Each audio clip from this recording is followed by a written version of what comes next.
our flagship product is VR, and we are basically provide a tool for designers, for artists, or even for any individual, who want to freely express their ideas while they don't actually have this kind of engineering or mathematic background. So the tool we're providing is very different from traditional CAD tool. Like it requires a quite deep of mathematic background understanding of those engineering details. In order to use it, probably you need years of training. So Gravity Sketch is very different. It's basically, we try to make it be very physical and direct to feel what you create while you are express your ideas. And traditionally, most of designers or artists or anyone, if you try to express your idea, especially with those 3D objects like a chair, a table, you have to do this kind of a 2D sketching first, and no matter whether it's digital or whether it's a pen and paper. And then next is you need to get someone know those mathematics stuffs and build a 3D model for you in CAD tool. And there are lots of this kind of a forward, backward, communications. So it makes the whole idea expression extremely hard and difficult, inefficient. So basically, the way we provide is for any designer, artist, or even just normal people like me, if I want to do something. And even when I talk with our engineers, when we discuss some 3D modeling stuff, we could just simply draw it in 3D spatial world and very easily talk about it. Like on pen and paper, sometimes we feel this kind of frustration. How do we, discuss those 3D objects like in different dimensions?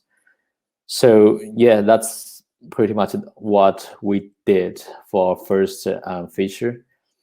And behind it, pretty much we take care of those mathematics stuffs and engineering details, or even just the UX, how handle it. So for users, they just simply use it. Here, I just used a very simple shader, a tessellation shader for you. In the app, you won't see it, but this is how actually you could view the tessellation, how the mesh is tessellated with this special shader in our app. So yeah, basically for users, they don't need to care about those details. They just use it. And another big part we're doing is this kind of a real-time collaboration. So this basically enables anyone to collaborate with others from anywhere. And no matter whether you are a designer in New York or your colleague is in London, so you can just cross this kind of a geolocation restriction, join the virtual room together, and create something together, or inspire each other, or even doing some review, presentation, all sort of stuffs. Or probably one day in future, this kind of talk could be given, in Gravity Sketch virtual world, and we could use a more 3D object, more physically. Probably the audience could touch some of those flows in 3D rather than just simply watch those 2D medium video stuff. Yeah, that's the real-time collaboration part. And if I compare, like what's the special parts with our collaboration was the MMO, because I don't know how many of you play this kind of real-time MMO game, but lots of real-time MMO games in the market, and also you play with other players together. But what's the difference behind those two? And actually, it's quite different. Although both of them, have the name real-time, but it's very different. All the challenges we're facing are very different. Here, I probably put a kind of extreme case. MMO is a very broad topic. Like lots of MMO actually don't have much technical challenge. Probably the most extreme one is a real-time shooter game. because it requires really low, extremely low latency, and a very precise sync, and also the result matters a lot. It's irreversible. Like when you kill someone, headshot, and if there is a network jittering, you don't expect that guy will, come back to life. So that would be a very ridiculous result.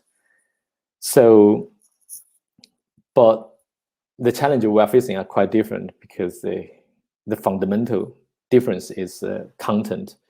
In MMO game, like the most stuff player could do is use this predefined content, and they either buy them, use them, or stack them. So it's very simple. Firstly, very simple states and a very simple data structure, and you don't need to worry about it too lots of low-level detail stuffs. But for graphic sketch, actually users are creating content inside the virtual world. It's very different from MMO game. User don't create content. User only like do some combination of their content, but they don't create content. While in graphic sketch, users are creating content, and also huge amount of content. Those content size could up to hundreds of megabytes or even gigabytes. So how could we efficiently synchronize all those huge amounts of content, and how do we deal with another one is the complex input. For MMO game, even you play with the keyboard and the mouse, the input you can do is very limited.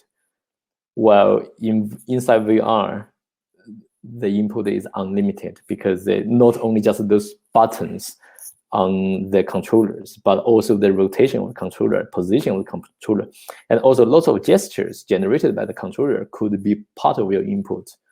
So inputs are much more complex, and the content generated by those inputs are highly complex as well, because we are simulating this kind of mathematical models behind it, like you see here in this slide. So although it's just a surface, but underneath we need to define those points and how we're going to tessellate. So those contents are very hard to break, and also we need to guarantee that after user create those content, their data won't be lost. And that means that we have to constantly, persist a huge volume of data, and guarantee this kind of data integrity. And for example, when you change a material and save it, it won't break once you load it back. But on the other side, one thing I want to emphasize here is that real time is just one of our feature. We aim to build a kind of a really ecosystem that anyone can very easily create stuffs, and they easily express their ideas, easily share and collaborate with each other. And actually, lots of those stuffs don't have to be real time. And so we are facing all different kinds of challenges from other parts as well, like this kind of a cross-device, cross-platform. For example, VR, quite famous, is it lots of resources, CPU, GPU. But what about mobile devices like, for example, Quest? It's a VR device, but it has a very limited resources comparing with a PC tower. And what about a pad app? Actually, we released the app for iOS system, and we're using the same mathematic engine, the geometry engine underneath it. And the tricky part is that for VR, it has a very high frame rate requirement, and for pad app, the frame rate would be very different. And what about on web browser? For example, on VR, no matter it's a VR or pad app, they could be multi-threaded, but a web browser is a single-threaded. How are we going to deal with those performance issues? How we can make it as perform as those powerful devices, and how we could provide the whole ecosystem and make it scalable, so that hundreds, thousands, or millions users join it, they would feel the same. They won't suffer any problems. So yeah, I feel that's pretty much this kind of a dream we try to build, and also this kind of revolution we try to bring into the industry, or not the industry, but pretty much all industries. So basically, yeah, this is how we tackle those challenges. It's really not about a tech stack. I don't want to talk about tech stack here. It's nothing secret.